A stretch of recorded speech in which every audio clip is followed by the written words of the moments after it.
everyone, it's been over a year since the last Q&A video, so I thought it would be a great time to do another one. Please comment below with any questions that you have for me, and I'll try to answer as many as I can in an upcoming Q&A video. Your questions don't have to be planner related. In past Q&A videos, we've talked about organization,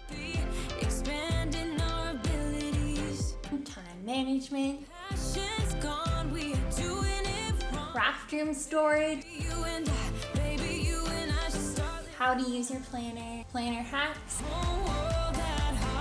why I chose the Happy Planner, planner piece, best times to plan, and several other topics.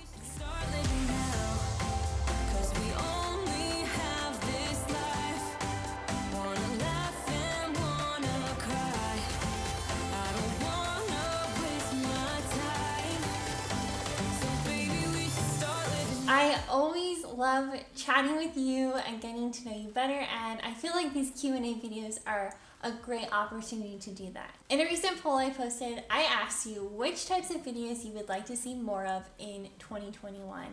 51% of you voted for functional planning and how-to videos. So I wanted to let you know that I will be working on creating more of those videos for you, and we'll be posting some in the near future. Thank you so much for supporting this channel by taking the time to watch, to comment, to share the videos with your friends. Your kindness honestly means so much to me, and it keeps me going. If you want to make sure that you don't miss out on a new video I post, make sure that your bell notifications are set to all instead of personalized. And if you have stopped receiving bell notifications for this channel, but you want me to email you each time I post a new video, you can sign up for my mailing list using the link here or the link in the description down below. And I'll see you next Saturday. Bye!